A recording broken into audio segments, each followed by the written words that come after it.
여러분은 인간을 가장 잘 드러내는 순간이 언제라고 생각하시나요? 화려한 승리의 때일까요? 아니면 아무도 보지 않는 침묵 속에서 드러나는 마음일까요?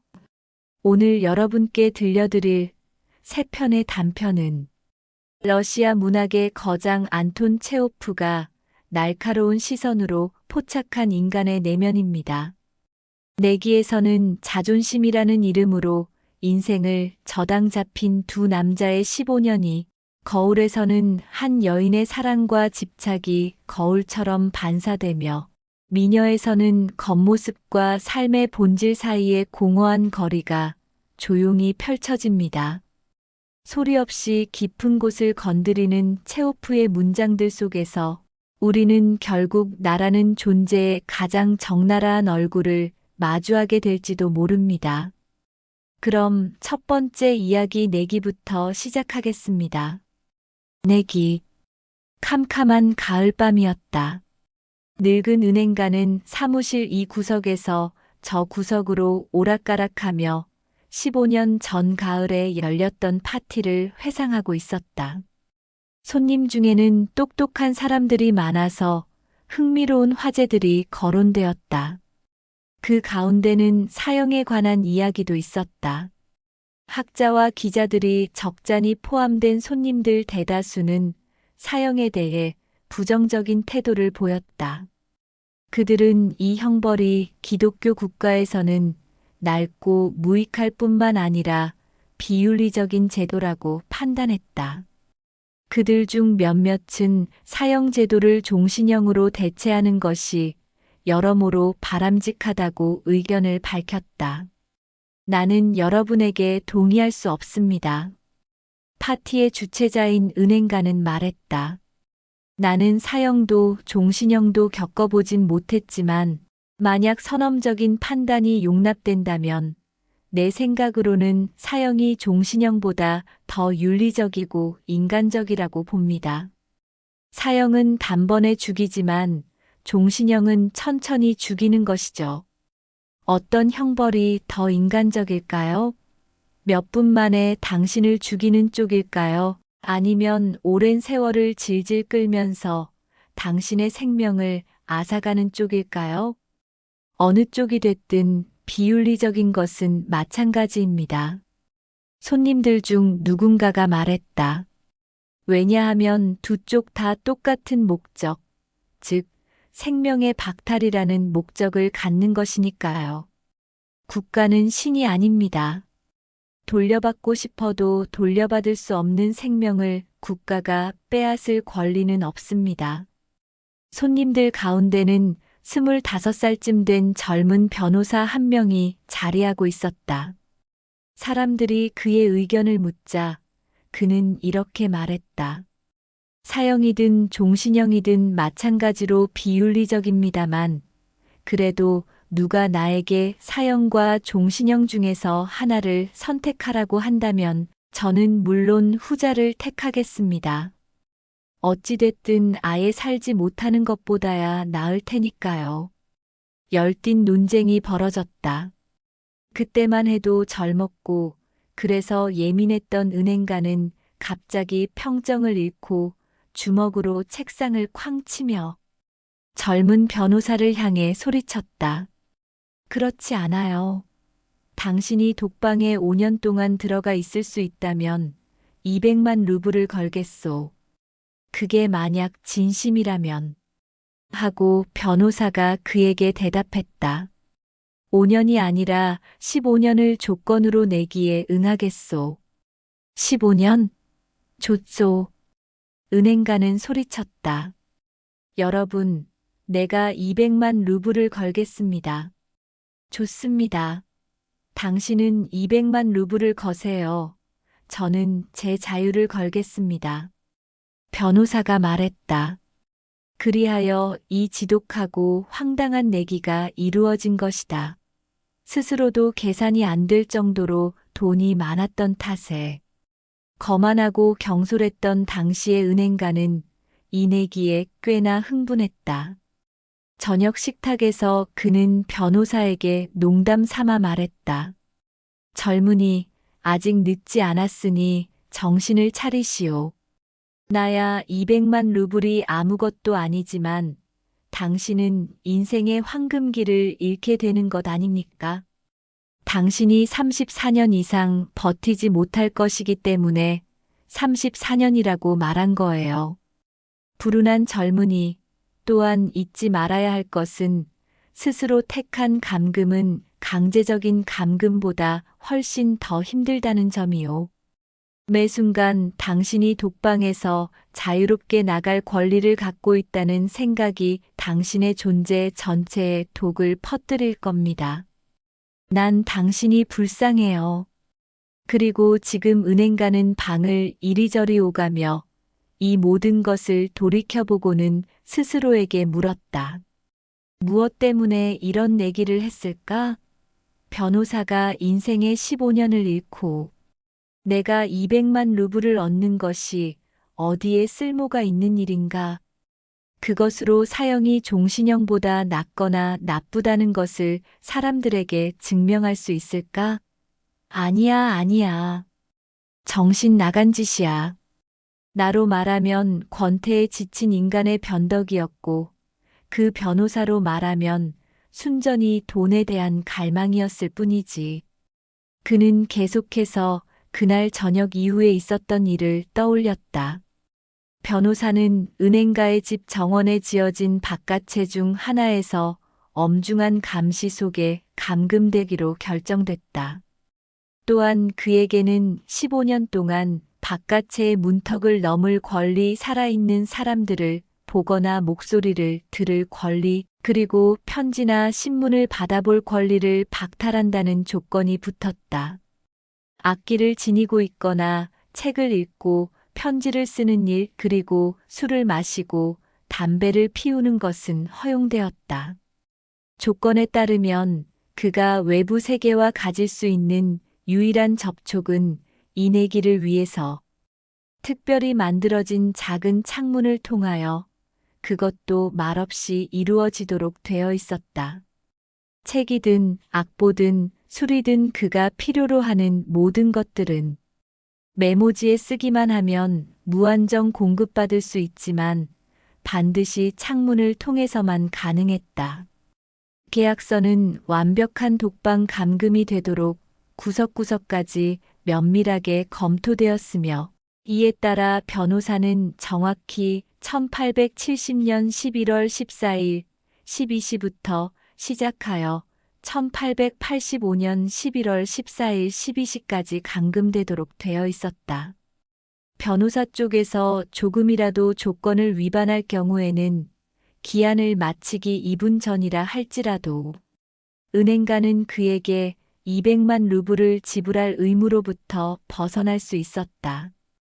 감금되던 첫 해의 변호사는 고독과 무료함 때문에 심하게 괴로워했다. 그가 사는 바깥채에서는 낮이고 밤이고 계속해서 피아노 소리가 들려왔다. 그는 술과 담배를 사절했다. 그가 메모지에 적은 바에 따르면 술은 욕망을 부추기는 것이며 그 욕망이란 수인의 첫 번째 적이라는 것이었다. 게다가 상대도 없이 좋은 술을 마시는 것처럼 따분한 일은 없다는 것이었다. 또한 담배는 방 안의 공기를 탁하게 만든다는 얘기도 있었다. 첫 해에 변호사가 받아본 책들은 복잡한 삼각관계로 이루어진 애정소설이나 탐정소설, 공상과학소설, 코미디물 따위의 지극히 가벼운 내용들이었다. 두 번째 되던 해에 바깥채의 음악 소리는 이미 잠잠해졌으며 변호사는 메모지에 단지 고전 서적들이 필요하다는 요구사항을 적어낼 뿐이었다. 5년째 되던 해에는 다시 음악 소리가 들리더니 수인은 술을 부탁했다. 창문을 통해 그를 관찰한 사람들 말로는 그가 그해 내내 오로지 먹고 마시고 침대 위에 누워 있었으며 자주 하품을 하고 신경질적으로 혼잣말을 하더라는 것이었다. 책은 읽지 않았다고 한다. 이따금 밤이면 앉아서 글을 쓰다가 날을 세고 아침에는 썼던 것을 전부 갈갈이 찢어버렸다고 했다. 그가 우는 소리도 여러 번 들렸다고 했다. 6년 반이 되었을 때 수인은 외국어와 철학과 역사를 열심히 공부하기 시작했다. 그가 이런 학문들에 너무도 탐욕스럽게 몰입했기 때문에 은행 가는 책을 대주기가 벅찰 정도였다. 4년 동안 그의 요구에 따라 주문한 책이 600여 권에 달했다. 그 몰입의 기간 동안 은행가는 자신의 수인으로부터 이런 편지를 받았다. 친애하는 나의 간수님, 당신에게 이 문장들을 6개의 언어로 쓰겠습니다. 이것을 전문가들에게 보여주고 읽어보라고 하세요. 만약 그들이 틀린 곳을 한 군데도 찾아내지 못할 경우에는 간청하건대 사람을 시켜 정원에서 총을 한 발 쏘도록 해주세요. 그 총소리는 나의 노력이 헛수고가 아니었음을 나에게 확인시켜 줄 것입니다. 온 세상의 천재들이 수천 년에 걸쳐서 다양한 언어로 진리를 말했지만 그 말들 속에는 오직 하나의 불꽃이 타오르고 있는 것입니다. 오, 내가 이들을 이해할 수 있음으로써 내 영혼이 누리는 천상의 행복을 당신이 알기나 할까요? 수인의 요구는 이루어졌다. 은행가는 정원에서 총을 2번 발포하라고 지시했다. 그러고 나서 10년째 되는 해가 지났을 때 변호사는 책상 앞에 꼼짝 않고 앉아서 오직 복음서만을 읽고 있었다. 은행가는 이상하게 여겼다. 4년 만에 600여 권의 심오한 서적을 섭렵한 사람이 두껍지도 않고 알기도 쉬운 책 한 권을 읽는데 1년을 허비한 것이다. 복음서의 뒤를 이은 책은 종교사와 신학 서적들이었다. 유폐되고 나서 마지막 2년 동안 수인은 종류를 가리지 않고 엄청나게 많은 책들을 읽었다. 자연과학을 공부하는가 하면 한편으로는 바이런과 셰익스피어를 요구했다. 종종 그로부터 화학, 의학 교과서, 장편, 소설, 철학이나 신학 논문 따위를 동시에 보내달라고 부탁하는 메모가 오기도 했다. 그의 독서열은 바다 위에 널린 난파선의 잔해들 속에서 헤엄치면서 자신의 목숨을 건지기 위해 아무 것에나 무턱대고 매달리는 한 인간을 연상시켰다. 노은행가는 이 모든 것을 회상하며 생각했다. 내일 12시에 그는 자유를 얻을 것이다. 약속한 대로 나는 그에게 200만 루블을 지불해야 한다. 그러나 내가 돈을 주면 모든 게 끝난다.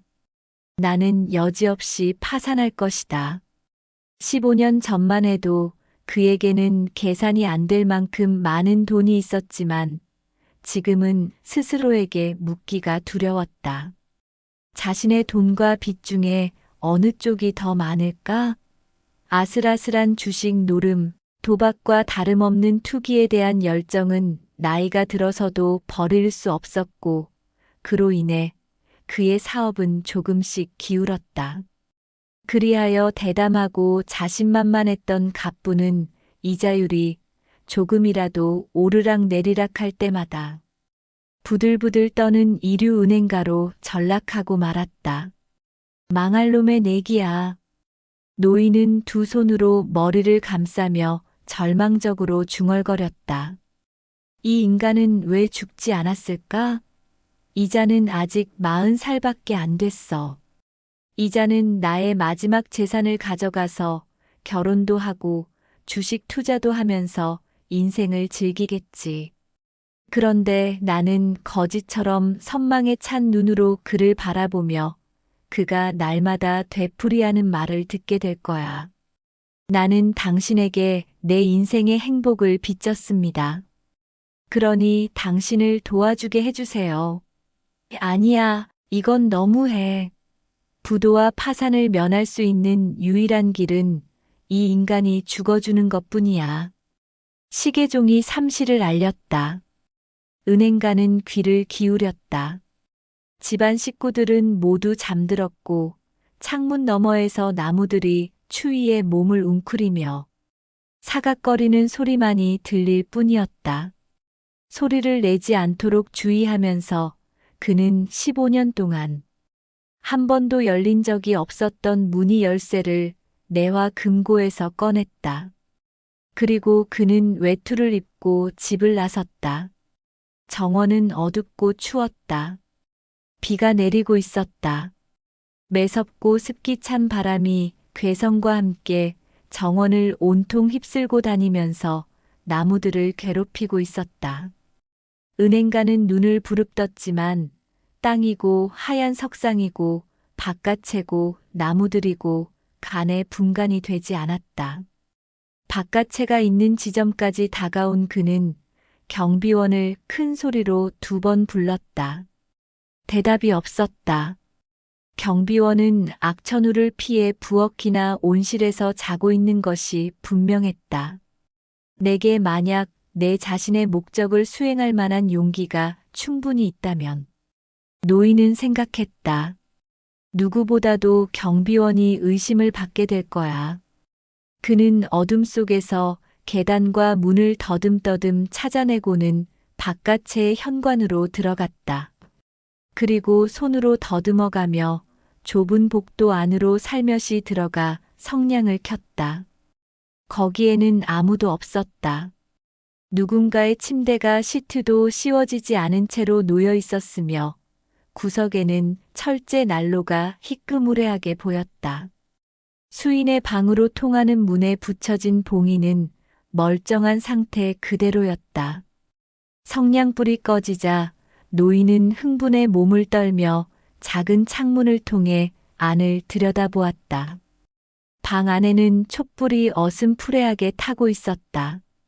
수인은 책상 앞에 앉아 있었다. 그의 등과 머리카락과 팔이 겨우 보일 뿐이었다. 펼쳐진 책들이 2개의 안락 의자와 카펫, 그리고 책상 위에 놓여 있었다. 5분이 지났지만 수인은 몸 한 번 뒤척이지 않았다. 15년간의 감금 생활은 그에게 꼼짝도 하지 않고 앉아 있는 법을 가르쳐 준 것이다. 은행가는 손가락으로 창문을 똑똑 두드렸지만 수인은 미동도 하지 않았다. 은행가는 조심스럽게 문에서 봉인을 뜯어내고 자물쇠 구멍에 열쇠를 집어넣었다. 녹이 쓴 자물쇠는 쉰 목소리를 냈고 문은 삐걱거렸다. 은행가는 당장 깜짝 놀라내지르는 비명과 주춤거리는 발소리를 듣게 되리라고 기대했지만 3분이 지났는데도 문 저편에서는 이전처럼 아무 소리도 나지 않았다. 그는 방 안으로 들어가기로 작정했다. 책상 앞에는 여느 인간과는 다른 한 남자가 꼼짝 않고 앉아 있었다. 그것은 살가죽을 입혀놓고 여자처럼 치렁치렁한 곱슬머리와 더부룩한 턱수염을 달아놓은 해골이었다. 얼굴색은 흑빛을 닮아서 누르스름했고 양볼은 움푹 꺼져 있었으며 등은 길고 가늘었다. 치렁치렁한 머리카락이 달린 머리를 받치고 있는 팔은 어찌나 가냘프고 앙상한지 보기가 역겨울 지경이었다. 그의 머리카락 사이에는 벌써 새치가 드문드문 보였다. 노인처럼 쇠락한 얼굴을 본다면 누구라도 그가 40살밖에 안 됐다는 사실을 믿을 수 없을 터였다. 그는 자고 있었다. 비스듬하게 숙인 그의 머리 앞에 책상 위에는 종이 한 장이 놓여 있었고 거기에 자잘한 글씨로 무언가 쓰여 있었다. 불쌍한 인간 하고 은행가는 생각했다. 자고 있구나. 아마도 꿈속에서 100만 루블을 보고 있겠지. 나는 그저 이 산송장을 들어서 침대에 던져놓고 베개로 가볍게 덮어서 누르면 되는 거야. 천하의 전문가라도 피살의 흔적을 찾아내지는 못할걸. 하지만 우선 이 사람이 여기다 뭐라고 썼나 읽어볼까? 은행가는 책상에서 종이를 집어들고 읽어내려갔다. 내일 12시에 나는 자유를 얻고 사람들과 교류할 권리를 갖게 된다.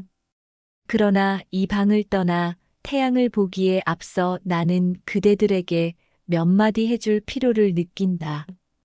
순수한 양심에 따라, 그리고 나를 바라보는 신 앞에 맹세코 나는 자유와 생명과 건강을, 그리고 그대들의 책 속에서 지상의 축복이라고 불리는 모든 것들을 경멸한다고 그대들에게 단언하는 바이다. 15년 동안 나는 속세의 삶을 면밀하게 연구했다. 내가 땅도 사람들도 못 본 것은 사실이다.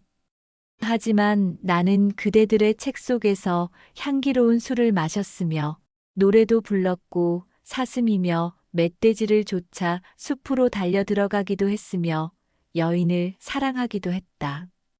천재 시인들의 마법으로 창조된 구름처럼 하늘거리는 미녀들이 밤마다 나를 찾아와서 신비로운 이야기들을 속삭여 주었고 나의 머릿속은 그 이야기들로 흠뻑 취하곤 했다. 그대들의 책 속에서 나는 엘브루스와 몽블랑의 정상에 올랐으며 거기서 아침마다 태양이 떠오르고 저녁이면 그 태양이 하늘과 대양과 산맥의 정상을 발그레한 황금색으로 물들이는 것을 보았다. 나는 거기서 내 머리 위로 구름을 가르며 번뜩이는 번개를 보았다. 나는 초록빛 숲과 초원을, 강과 호수와 도시들을 보았으며 세이렌의 노래와 목동들의 피리 소리를 들었고 나에게로 날아온 아름다운 악마들과 신에 관한 대화를 나누며 그들의 날개를 만져보기도 했다. 그대들의 책 속에서 나는 바닥모를 심연에 몸을 던지기도 했으며 기적을 창조하고 살인을 하고 도시를 불태우고 새로운 종교를 설파하고 완전한 왕국을 정복하기도 했다. 그대들의 책은 나에게 지혜를 가져다 주었다. 지칠 줄 모르는 인간의 사고 능력으로 몇 세기에 걸쳐 이룩해낸 모든 것들이 나의 두개골 속에서 작은 언덕으로 쌓였다. 내가 그대들 누구보다도 현명하다는 것을 나는 안다. 또한 나는 그대들의 모든 책을 경멸한다. 이 세상의 모든 행복과 지혜를 경멸한다. 그 모두가 시시하고 무상하며 신기루처럼 공허하고 기만적인 것이다. 그대들이 아무리 오만하고 현명하고 아름답다고 해도 죽음은 그대들을 마루 밑의 쥐새끼들처럼 지상에서 쓸어버릴 것이다. 그리고 그대들의 자손과 역사, 천재들의 불멸의 업적들은 꽁꽁 얼어붙어 버리거나 아니면 지구와 함께 불타 없어질 것이다. 그대들은 분별을 잃고 잘못된 길을 걷고 있다. 그대들은 거짓을 진실로 받아들이고 추악한 것을 아름다움으로 받아들이고 있다. 만약에 사과나무나 오렌지나무에 무슨 일이 생겨서 열매 대신에 개구리나 도마뱀이 열리게 된다면 혹은 장미꽃이 말의 땀 냄새를 풍기게 된다면 그대들은 놀라지 않을 수 없을 것이다. 마찬가지로 나는 하늘을 땅으로 바꾸어 버린 그대들에게 놀라지 않을 수 없다. 나는 그대들을 이해하고 싶지 않다. 나는 그대들의 삶의 방식에 대한 경멸을 표현하기 위해 내가 한때 천국을 꿈꾸듯 갈망했으나 이제는 하찮게 보이는 200만 루블을 거부하겠다. 그 돈에 대한 자신의 권리를 스스로 박탈하기 위해 나는 약속한 기한이 다 되기 5시간 전에 여기에서 나갈 것이며 그럼으로써 스스로 계약을 위반하는 바이다. 이것을 다 읽은 은행가는 책상 위에 종이를 내려놓았다. 그리고 이 기이한 이의 머리에 입 맞춘 뒤에 눈물을 떨구며 바깥채를 나섰다. 그동안 한 번도 느껴보지 못한 자괴감을, 심지어 주식 투기에서 거액의 돈을 날렸을 때도 느껴보지 못한 극심한 자기 혐오를 그는 느꼈다. 그는 집으로 돌아와서 침대에 누웠지만 흥분과 눈물 때문에 오래도록 잠을 이룰 수가 없었다. 다음 날 아침 얼굴이 파랗게 질린 경비원이 뛰어와서 그에게 보고했다. 바깥에 살던 남자가 창문을 통해 빠져나와서 대문을 나서더니 어디론가 사라졌다는 얘기였다. 은행가는 하인들과 함께 당장 바깥으로 가서 자신의 죄수가 탈옥했음을 확인했다. 그는 불필요한 시비가 일어나지 않도록 책상 위에서 포기의 의사를 담은 종이를 집어들고 자기 방으로 가져가서는 뇌와 금고 속에 집어넣고 문을 잠갔다. 거울. 섣달 금음날 저녁이다. 낮이나 밤이나 시집갈 꿈만 꾸고 있는 장군 나리에 젊고 예쁜 딸 넬리는 지쳐서 반쯤 감긴 눈으로 거울을 보고 있다.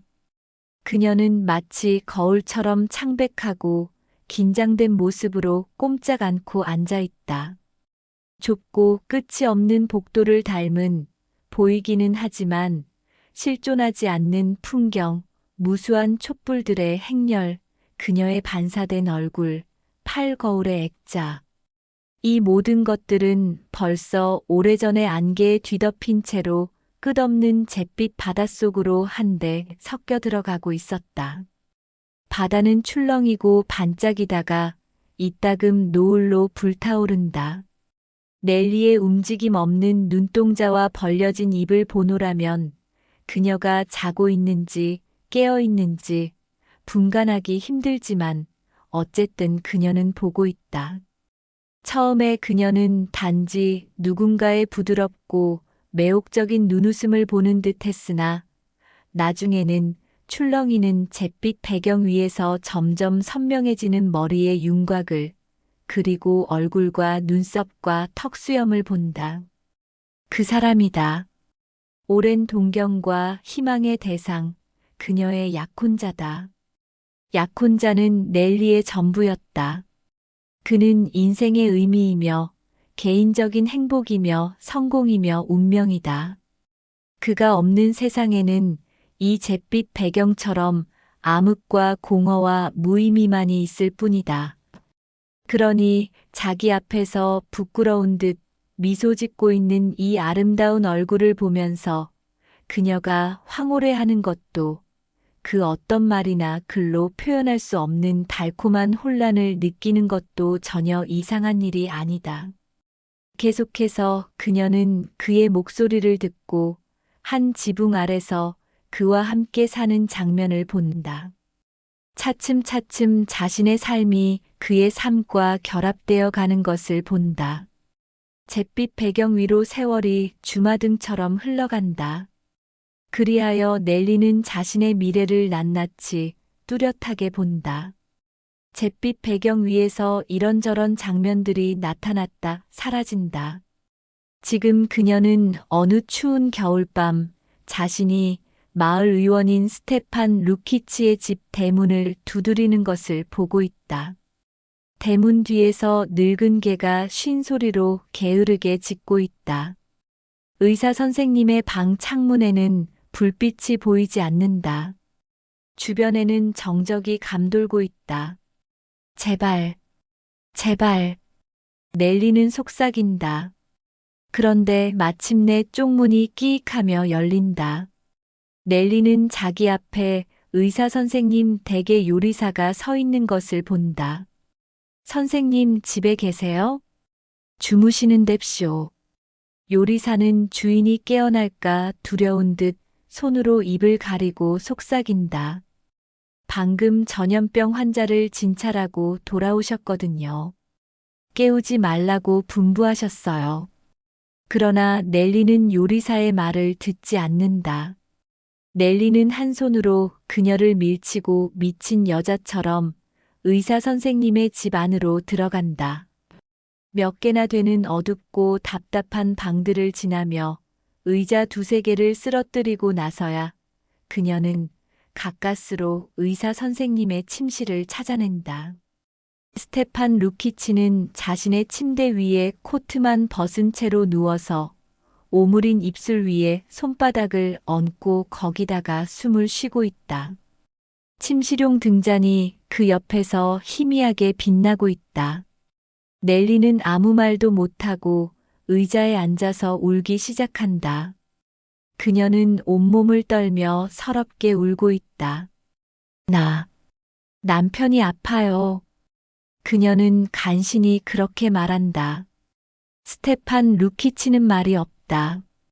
그는 느릿느릿 일어나서 주먹 쥔 손에 머리를 기대고 잠이 덜 깬 멍한 눈동자로 그녀를 응시한다.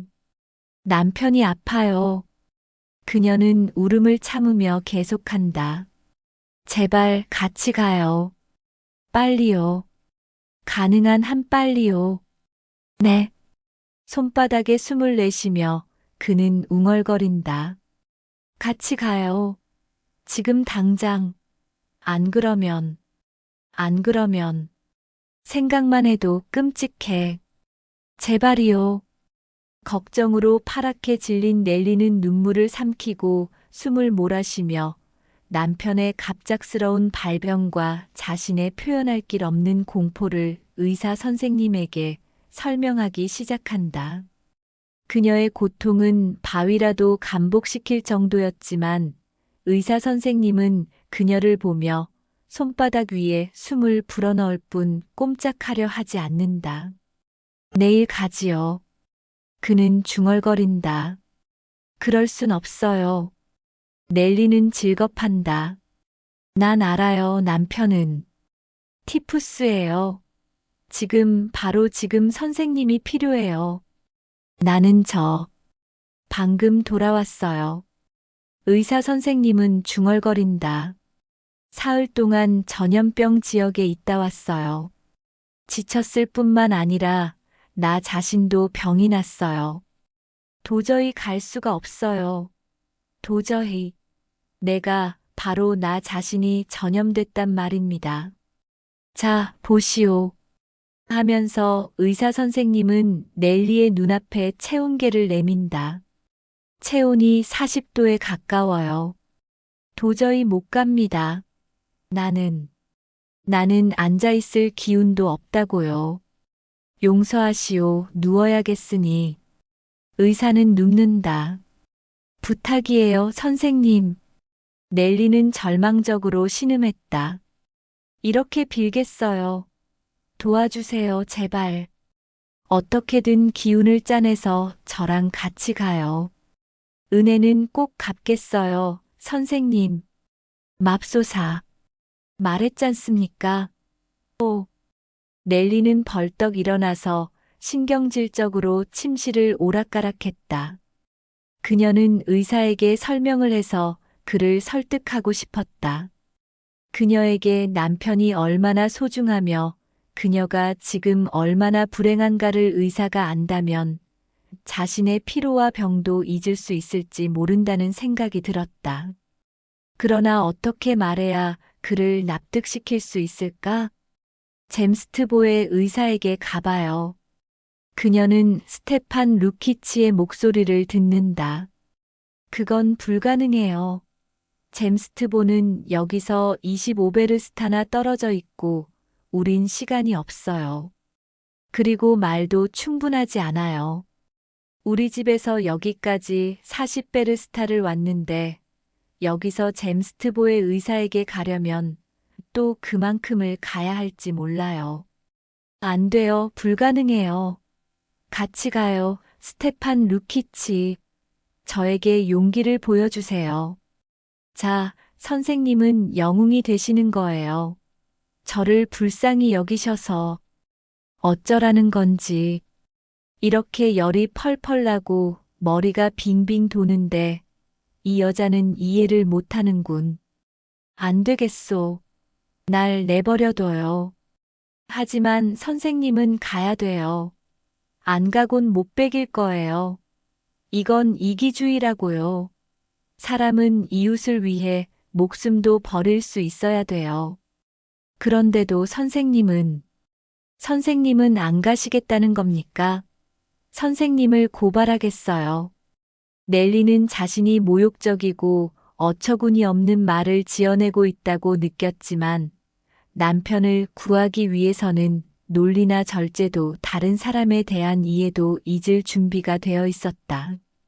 의사는 찬물 한 잔을 벌컥벌컥 마시는 것으로 그녀의 협박에 대한 대답을 대신한다. 넬리는 또다시 간청하고 막판에 몰린 거지처럼 동정을 호소한다. 마침내 의사는 항복한다.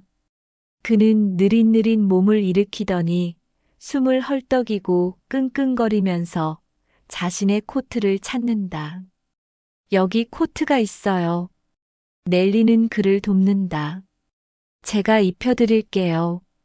자, 됐어요. 가세요. 제가 보답을 해드릴게요. 평생 은혜를 잊지 않을게요. 하지만 이건 또 웬 고문인가. 코트를 입고 나더니 의사는 다시 자리에 눕는다. 넬리는 그를 일으켜서 현관으로 끌고 간다. 현관에서 겨울 덧신과 털외투를 입히느라 길고 긴 실랑이를 벌인다. 의사의 털모자가 떨어진다. 그리하여 마침내 넬리는 마차에 오른다. 그녀 옆에는 의사가 있다. 이제 40베르스타를 타고 가기만 하면 그녀의 남편은 치료받을 수 있는 것이다. 바깥은 칠흑 같은 어둠으로 덮여서 코앞도 분간할 수 없다. 냉랭한 겨울 바람이 분다. 마차 바퀴는 얼어붙은 구름 위를 구르고 있다. 마부는 툭하면 마차를 세우고 어느 길로 가야 할지 고민한다. 넬리와 의사는 길을 가는 동안 내내 말이 없다. 몸이 심하게 흔들리고 있었지만 그들은 추위도 진동도 느끼지 못한다. 더 빨리, 더 빨리. 넬리는 마부를 재촉한다. 새벽 5시가 가까울 때쯤 지친 말들은 마당으로 들어선다. 넬리는 낯익은 대문과 두레박이 매달린 우물을 그리고 길게 늘어선 마구간과 헛간들을 본다. 마침내 집에 온 것이다. 기다리세요. 곧 올 테니. 그녀는 스테판 루키치를 식당에 있는 소파에 앉히며 말한다. 몸을 녹이고 계세요. 저는 그이가 어떻게 됐는지 보고 올게요. 몇 분 뒤 남편을 보고 돌아온 넬리는 의사가 누워 있는 것을 발견한다. 그는 소파 위에 누워서 뭐라고 중얼거리고 있었다. 의사 선생님, 선생님 제발. 응, 돕나를 불러요. 스테판 루키치는 그렇게 중얼거린다. 뭐라고요? 회의에서 사람들이 얘기했어. 블라소프가 말했지. 누구, 뭐라고? 넬리는 경악한다. 의사도 남편과 똑같이 헛소리를 하고 있는 것이다. 이제 어떻게 하지? 잼스트보의 의사에게 가는 거야. 하고 그녀는 결심한다. 그 다음에는 다시 칠흑 같은 어둠과 살을 애는 찬바람과 얼어붙은 구름들이 이어진다. 몸도 마음도 고통스럽다. 기만적인 자연조차도 이 고통을 누그러뜨릴 수 있는 그 어떤 수단이나 기만도 갖고 있지 않다. 계속해서 그녀는 잿빛 배경 위에 떠오르는 장면을 본다. 그녀의 남편은 매년 봄마다 영지를 저당 잡힌 은행에 이자를 지불하기 위해서 돈을 구하러 다니고 있다. 차압을 피하기 위해 남편과 그녀는 잠도 자지 못하고 머리가 깨지도록 고민을 거듭한다. 그녀는 아이들을 본다. 이번에는 독감, 성홍열, 디프테리아, 그리고 낙제와 이별에 대한 끊이지 않는 공포가 이어진다. 대여섯 명의 귀염둥이들 가운데서 아마도 하나가 죽을 것이다. 잿빛 배경은 죽음으로부터 자유롭지 못하다. 그것도 이해가 가는 일이다. 남편과 아내는 한날 한시에 죽을 수 없다. 둘 중 하나는 어쩔 수 없이 다른 한 사람을 보내고 나서도 살아가야 한다. 그리하여 넬리는 남편이 죽어가는 것을 본다. 그것은 이제까지의 모든 일들 중에서도 가장 끔찍한 불행으로 비쳤다. 그녀는 관과 양초들과 교회 일꾼을, 심지어 장의사가 무덤 속에 남겨놓은 발자국을 본다. 왜 이래야 되지? 무엇 때문에? 그녀는 죽은 남편의 얼굴을 멍하니 쳐다보며 묻는다. 그러자 남편과 지냈던 이전의 모든 생활은 단지 이 죽음에 대한 어리석고 불필요한 서문에 불과하다는 생각이 든다. 넬리의 손에서 무언가 미끄러지더니 바닥에 쿵 하고 떨어진다. 그녀는 흠칫 놀라며 눈을 휘둥그레 뜬다. 그녀는 거울 하나가 발밑에 있고 또 하나는 이전처럼 테이블 위에 놓여 있는 것을 본다. 그녀는 거울 속에서 눈물로 얼룩진 창백한 얼굴을 본다. 잿빛 배경은 간데없이 사라졌다. 내가 잠이 들었었나 보지. 그녀는 안도의 한숨을 쉬며 그렇게 생각한다. 미녀. 내가 아직 김나지움 5학년이나 6학년에 다니던 때의 일로 기억된다. 할아버지와 함께 로스토프의 돈스코이 현에 있는 볼샤야 크레프카야 마을에 가는 길이었다. 8월에 폭염이 끓고 있는 끔찍하리만큼 따분한 날씨였다. 더위와 뜨겁고 건조한 바람, 그리고 우리를 덮쳐오는 먼지 구름 때문에 눈꺼풀이 달라붙고 입술이 바짝 말랐다. 보는 것도 말하는 것도 생각하는 것도 다 귀찮았다. 깜빡 졸다가 잠이 깬 우크라이나인 마부 카르포가 말에게 채찍을 휘두른다는 것이 잘못해서 내 학생 모자를 때렸을 때도 나는 항의하기는커녕 찍소리도 않고 선잠에서 깨어나 시무룩한 눈으로 얌전히 먼 곳을 바라보았을 뿐이었다. 먼지 너머로 마을이 보이지 않을까 해서였다. 말에게 여물을 주기 위해 우리는 바으치 살라흐라는 아르메니아인 마을에 들러서 할아버지의 친구인 부자 아르메니아인의 집에 마차를 세웠다. 나는 이 아르메니아인처럼 만화같이 생긴 사람은 생전 처음 보았다. 바투 깎은 조그만 머리 밑에 달린 짙은 눈썹, 새의 부리 같은 코, 길고 하얀 콧수염과 커다란 입, 그리고 그 입으로부터 삐죽 뻗어나온 벚나무 담뱃대. 이런 모습을 한번 상상해보라. 우스꽝스럽게도 잘록한 빨간색 외투에 넓은 코발트색 승마 바지를 차려입은 빈약하고 굽은 몸통 위에는 작은 머리가 어색하게 붙어 있었다. 이 인물은 팔자 걸음으로 신발을 끌면서 입에서 담뱃대를 떼지도 않고 말을 했는데 눈은 둥그렇게 뜨고서 웃지도 않고 손님들에게 가능한 한 관심을 두지 않으려 애쓰는 그 행동거지로 보면 전형적인 아르메니아인 같았다. 아르메니아인의 집안에는 바람도 먼지도 없었지만 스텝 지역과 길에서 그랬던 것과 마찬가지로 불쾌하고 답답하고 따분했다. 폭염에 지친 나는 먼지를 잔뜩 뒤집어 쓴 채로 구석에 있는 초록색 괴짝 위에 앉아 있었던 것이 기억난다. 칠이 안 된 나무 벽과 가구, 그리고 황토를 바른 바닥은 햇볕에 바싹 구워져서 말라 비틀어진 나무 냄새를 풍기고 있었다. 어디를 보아도 파리들. 할아버지와 아르메니아인은 나지막한 목소리로 소떼와 박목장과 양들에 관해 이야기를 하고 있었다. 나는 사모바르를 준비하는데 앞으로 1시간은 걸릴 것이며 할아버지가 차를 마시는 데에 1시간 이상, 그 다음에 2~3시간 잠을 잘 터이므로 결국 4시나 돼야 기다림이 끝나리라는 것을 알고 있었다. 그 다음에는 또다시 더위와 먼지와 덜컹거리는 여행이 기다리고 있다는 것도 알았다. 두 사람의 두렁거리는 목소리를 듣고 있자니 내가 아주 오래전부터 뜨거운 태양 아래서 이 아르메니아인과 찬장과 파리들과 창문들을 보고 있는 듯한 느낌이 들기 시작했다. 또한 내가 이 장면을 앞으로도 아주 오랫동안 계속 보게 되리라는 생각이 들면서 스텝과 태양과 파리들에 대한 증오심이 내 마음속을 가득 채웠다.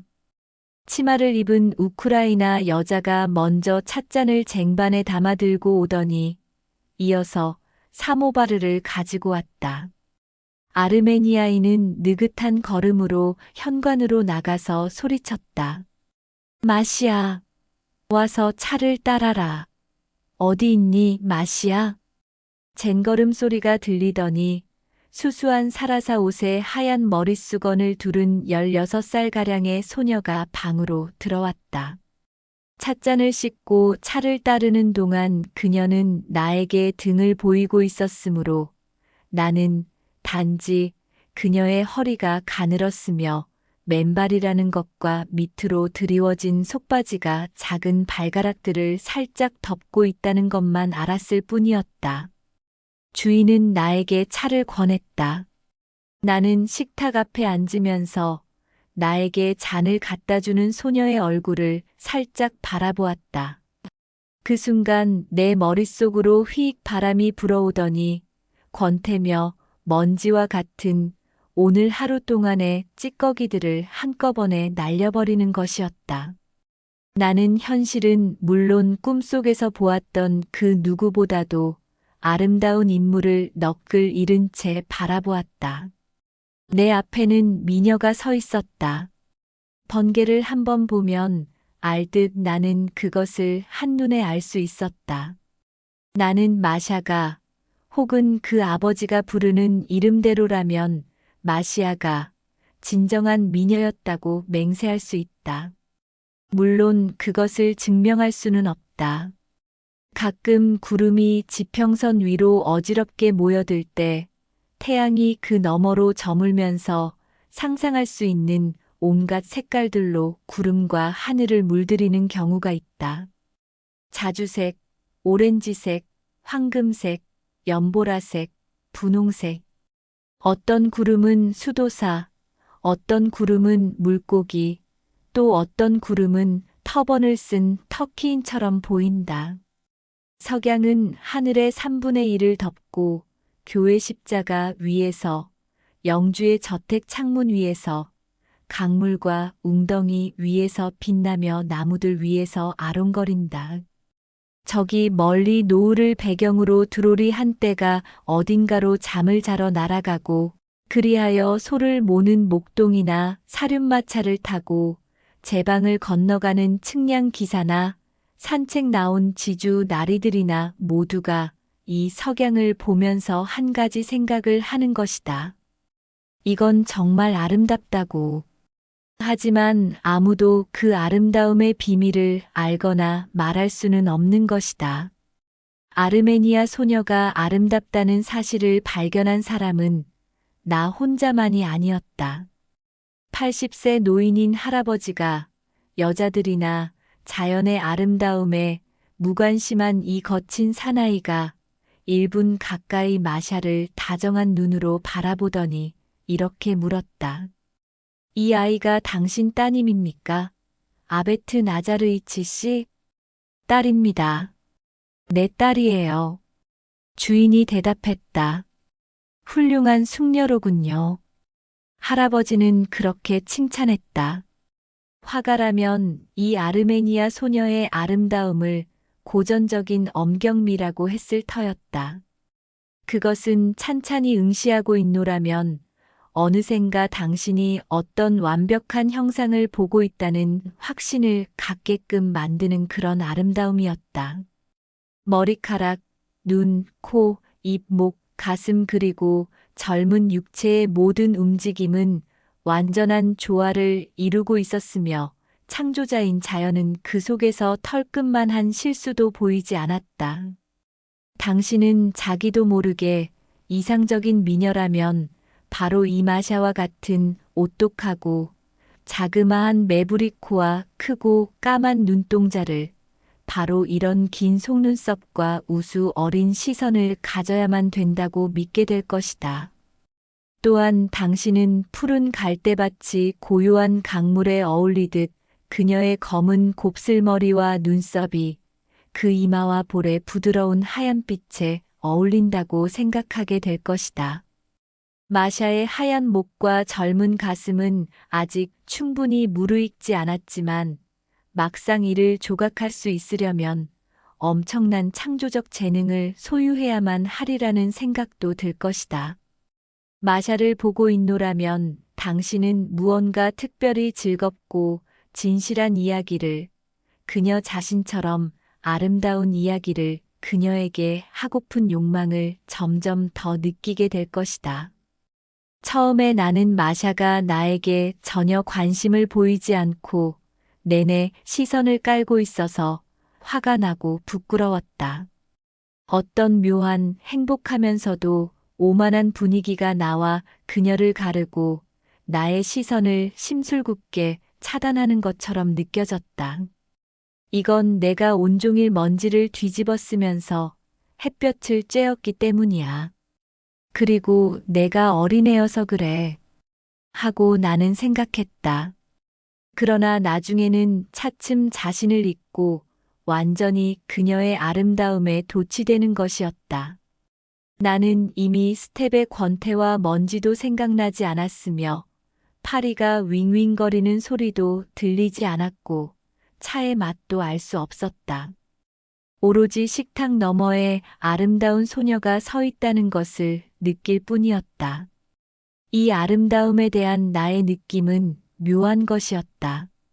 마샤가 나의 마음속에서 불러일으킨 것은 욕망도 열광도 쾌감도 아니었으며 어떤 달콤하면서도 괴로운 슬픔이었다. 그것은 무어라 규정할 수 없는 마치 꿈처럼 모호한 슬픔이었다. 어째서 그런지는 모르겠으나 자신과 할아버지와 아르메니아인이, 나아가서는 이 아르메니아 소녀까지도 불쌍하다는 생각이 들었다. 우리들 네 사람 모두가 인생에서 중요하고 꼭 필요한 무언가를 잃어버렸으며 이제는 그것을 영영 찾을 수 없을 것만 같았다. 할아버지도 슬퍼 보였다. 그는 이제 소나 양에 대한 이야기를 그치고 말없이 생각에 잠긴 채 마샤를 바라보고 있었다. 차를 마시고 나서 할아버지는 잠자리에 들었다. 그러나 나는 집 밖으로 나와서 현관 앞 계단 위에 앉았다. 바흐치 살라흐의 다른 모든 집처럼 그 집은 양지에 세워져 있었으며 나무도 처마도 그늘도 없었다. 아르메니아인의 넓은 마당에는 명아주 풀이 무성했고 주변은 지독한 폭염에도 불구하고 생기가 넘치고 시끌벅적했다. 마당을 이리저리 갈라놓고 있는 높다란 바자, 울타리 너머로 타작이 벌어지고 있었다.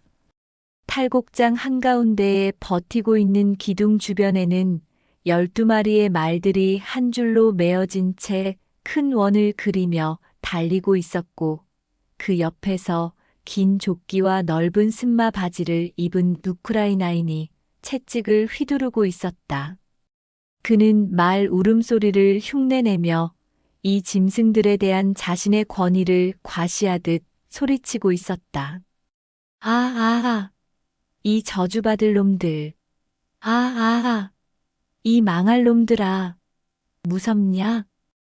밤색 말, 하얀 말, 얼룩말들은 이 사람이 어째서 자기들로 하여금 한자리를 빙빙 돌며 밀짚을 짓밟게 하는지도 모르고 내키지 않는다는 표정으로 사납게 꼬리를 흔들며 달리고 있었다. 말들의 발굽질이 일으키는 바람은 황금빛 왕겨들의 구름을 만들어 바자, 울타리 너머로 멀리 날려보냈다. 갓쌓아 올린 높다란 낯가리 주변에서는 썰애를 든 아낙네들이 꾸물거리고 있었고 집마차들이 돌아다녔다.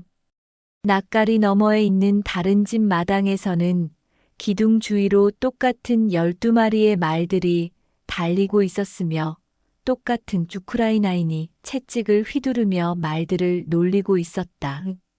내가 앉아 있는 계단은 뜨거웠다.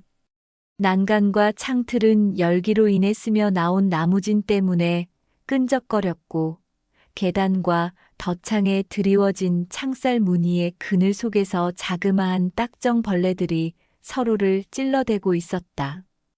태양이 내 머리와 가슴과 등짝을 구워대고 있는데도 나는 거기에 아랑곳하지 않고 오로지 내 뒤쪽 현관과 방 안에서 그녀가 나무판으로 짠 마루를 맨발로 타박타박 걷는 소리만 듣고 있을 뿐이었다. 찻잔을 다 치운 마샤는 내 곁으로 휙 바람을 일으키며 계단을 뛰어내려가더니 그을음투성이의 작은 별채로 새처럼 날아갔다. 양고기 굽는 냄새가 나는 것으로 보아 부엌김이 분명한 그 건물에서는 아르메니아인들의 성난 목소리가 들려왔다. 그녀가 어두운 문 속으로 사라지고 나자 문간에는 허리가 굽고 붉은 얼굴에 초록색 승마 바지를 입은 늙은 아르메니아 여자가 나타났다. 노파는 화를 내며 누군가에게 욕을 하고 있었다. 얼마 안 돼서 부엌의 열기로 얼굴이 발개진 마샤가 커다란 흙방을 어깨에 둘러매고 문간에 나타났다. 그녀는 흙방의 무게 때문에 맵시 있게 등을 구부린 모습으로 마당을 가로질러 바자 울타리를 훌쩍 뛰어넘어서 탈곡장으로 달려갔다. 그리고 황금빛 왕겨의 구름 속에 파묻히더니 집마차 뒤쪽으로 사라졌다. 말들을 몰던 우크라이나인이 채찍을 떨구고 한참 동안 말없이 집마차 쪽을 바라보았다. 그러다가 아르메니아 소녀가 다시 말대 근처에 나타나서 바자 울타리를 훌쩍 뛰어 넘어가자 사나이는 그녀의 뒷모습을 눈으로 좇으며 꽤나 슬픈 목소리로 말대를 향해 소리 지르는 것이었다. 야, 되져라 이놈들, 이 마귀 같은 놈들아. 그러고 나서 나는 줄곧 그녀가 맨발로 걷는 소리를 들으며 심각하고 걱정스런 얼굴로 마당을 돌아다니는 것을 보고 있었다. 그녀는 내 주위로 바람을 일으키며 계단을 뛰어내려가는가 하면 부엌으로, 탈곡장으로, 대문으로 분주히 달려갔고 나는 그녀의 모습을 뒤쫓느라 고개를 돌리기에 바빴다. 그녀가 그 아름다운 모습으로 내 눈앞에서 어른거리는 횟수가 잦아질수록 나의 슬픔은 더해갔다. 나도 그녀도 그리고 그녀가 왕겨의 구름을 지나 집마차 뒤로 뛰어갈 때마다 슬픈 눈으로 뒷모습을 좇는 그 우크라이나인도 불쌍했다. 그것은 소녀의 아름다움에 대한 질투 때문인지 아니면 이 소녀가 지금 내 것이 아니며 앞으로도 영영 내 것이 될 수 없는 타인이었기 때문이었는지 아니면 소녀의 흔치 않은 아름다움이 지상의 다른 모든 존재들처럼 우연하고 불필요하고 무상한 것이라는 사실을 내가 막연히 느끼고 있었기 때문인지 알 수 없는 일이었다. 어쩌면 나의 슬픔은 진정한 아름다움을 관조할 때 인간의 마음 속에서 불러일으켜지는 특별한 감정이었는지도 모른다. 누가 알겠는가? 3시간의 기다림은 순식간에 흘러갔다. 강에 가서 말을 씻기고 돌아온 카르포가 마차에 말을 매기 시작했을 때 아마도 나는 마샤의 모습을 놓친 것 같았다. 흠뻑 젖은 말은 기분이 좋아서 콧김을 내뿜으며 발굽으로 마차를 톡톡 두드리고 있었다. 카르포가 말에게 물러서 하고 소리쳤다. 할아버지가 잠을 깼다. 마샤는 우리에게 삐걱거리는 대문을 열어주었고 우리는 집마차에 올라탄 후 마당을 나섰다. 길을 가는 동안 우리는 서로에게 화가 난 것처럼 말이 없었다. 두세 시간쯤 지나서 저 멀리 로스토프와 나이체반이 보이자 그동안 줄곧 말이 없던 카르포가 주변을 휘 둘러보더니 이렇게 말했다. 그 아르메니아 아가씨 정말 대단했어. 그러고 나서 그는 말에게 채찍을 휘둘렀다. 또 한 번은 대학 시절 기차를 타고 남쪽으로 가는 길에 있었던 일이다. 5월이었다. 벨고로드와 하리코프 사이의 어떤 역에서 나는 잠시 바람을 쐬러 플랫폼으로 나갔다. 역사의 정원과 플랫폼에 그리고 들판에도 벌써 저녁 어스름이 깔려 있었다.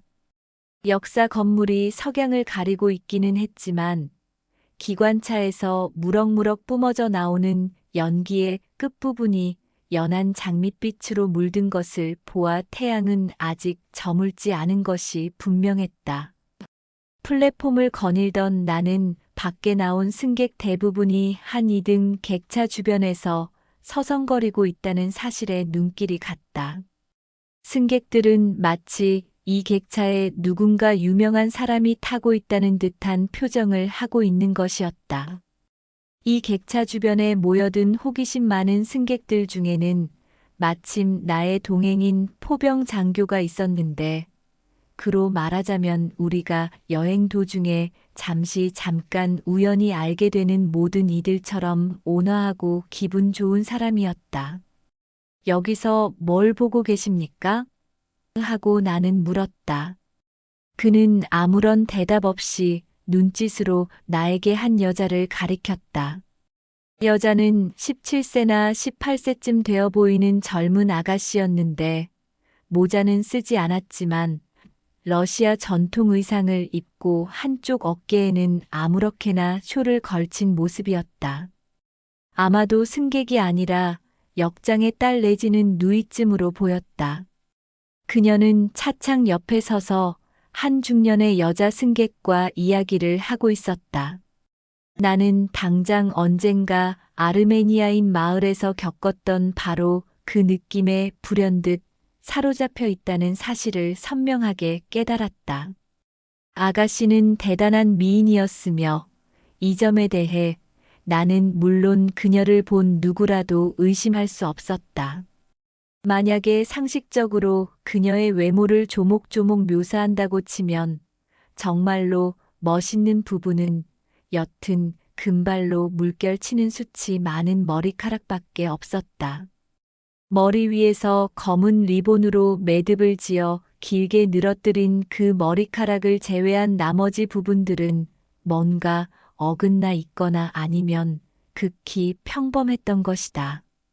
아양을 떠는 독특한 방식인지 아니면 가까운 사이여서 그런지 모르겠으나 그녀의 눈은 윙크하듯 가늘게 좁혀져 있었으며 코는 약간 들창 코인데다가 입은 작았으며 옆에서 본 얼굴은 윤곽이 희미했고 어깨는 나이에 맞지 않게 좁았다. 하지만 그럼에도 불구하고 아가씨는 진정한 미녀의 인상을 보여주었다. 그리하여 나는 그녀를 보면서 러시아적인 얼굴이 아름다워 보이기 위해서는 반드시 완벽한 외모를 가질 필요는 없다고 확신하기에 이르렀다. 만약에 이 아가씨에게 그 들창코 대신에 아르메니아 소녀와 같은 오똑하고 조형적으로 완벽한 코를 붙여 놓는다면 그 얼굴은 아마도 원래의 매력을 상실하고 말 것이었다. 차창가에 서서 이야기를 나누는 동안 그 아가씨는 습한 저녁 공기에 몸을 움츠리면서 이따금 주변 사람들을 돌아보았으며 혹은 허리를 젖히기도 하고 혹은 손을 들어 머리를 매만지기도 했다. 또한 그녀는 이야기 도중에 웃으면서 표정으로 놀라움을 혹은 두려움을 나타내기도 했다.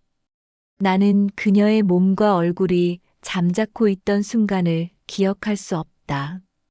아름다움의 비밀과 마법은 바로 끊임없이 이어지는 이 작고 우아한 동작들, 그 미소, 그 표정, 우리들을 훑고 있는 날쌘 시선 속에 있었던 것이다. 섬세하고 우아한 그 움직임들은 젊음과 신선함, 그리고 그녀의 웃음이며 목소리에서 울리는 영혼의 순수함과 결합된 것이었다. 그것은 또한 우리가 아이들이나 새들, 어린 사슴이나 나무들 속에서 발견하는 사랑스러운 연약함과도 연결되어 있는 것이었다. 그것은 왈츠와 웃음소리 속에서 정원을 춤추며 날아다니는 나비의 아름다움이었다. 그것은 심각한 사색이나 슬픔, 고요함과는 무관한 아름다움이었다. 플랫폼에 산들바람이 불거나 비가 오면 그 가냘픈 육체는 갑자기 시들어버리고 그 변덕스러운 아름다움은 꽃가루처럼 흩어져 버릴 것만 같았다. 그렇군요. 이윽고 두 번째 종이 울리고 객차로 가야 할 시간이 되자 장교는 한숨을 쉬며 그렇게 중얼거렸다. 이 그렇군요. 가 무슨 뜻이었는지에 대해서는 굳이 말하지 않겠다. 그는 아마도 그 미녀와 봄날 저녁의 공기를 떠나 답답한 객차 안으로 들어가는 것이 싫어서 우울했을 것이다. 아니, 어쩌면 그는 미녀와 자기 자신과 나 그리고 내키지 않는 걸음으로 꾸물꾸물 자신의 객차로 들어간 모든 승객들이 괜히 불쌍해졌는지도 모른다. 우리는 역사의 창문가를 지나치다가 그 너머에서 전신 장비 앞에 앉아 있는 붉은 머리의 전신수를 보았다.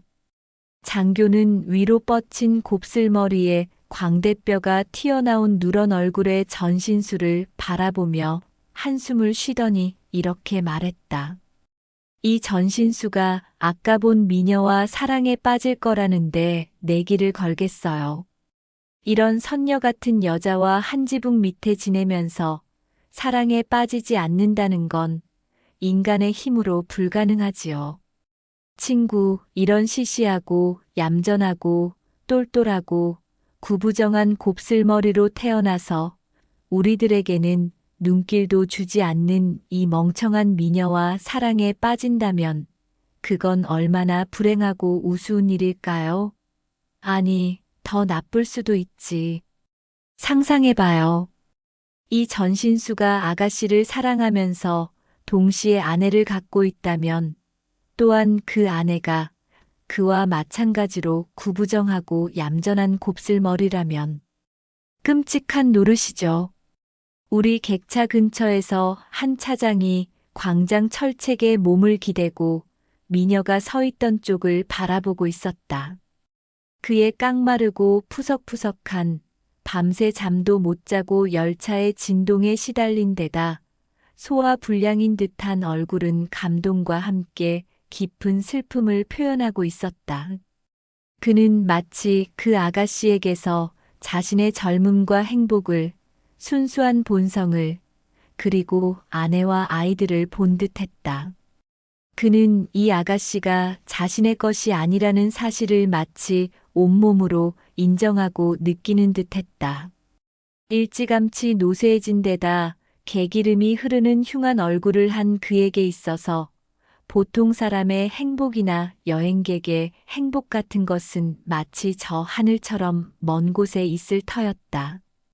세 번째 종이 울리고 여기저기서 호루라기 소리가 어지럽게 들리더니 기차가 천천히 움직이기 시작했다. 차창 밖으로 먼저 차장과 역장이 스쳐 지나가고 그 다음에는 정원이 그리고 그 미녀가 지나갔다. 그 신비스러운 어린아이처럼 장난스러운 미소와 함께 차창 밖으로 고개를 내밀고 뒤쪽을 바라보니 그녀가 눈으로 기차를 전송하는 모습이 보였다. 그녀는 플랫폼을 걸어가다가 전신수가 앉아있는 창문 곁을 지나게 되자 머리를 매만지더니 정원으로 뛰어갔다. 역사의 서편으로는 벌써 울타리가 끝나서 넓은 들판이 보였다. 해는 이미 저물었고 검은 연기는 막 싹이 터서 초록빛 벨벳처럼 보이는 밭 위로 물이 지어 깔리고 있었다. 봄날의 공기 속에도 어두워지는 하늘에도 그리고 객차 안에도 슬픔이 감돌고 있었다. 아까 보았던 차장이 객차 안으로 들어와서 촛불에 불을 밝히기 시작했다.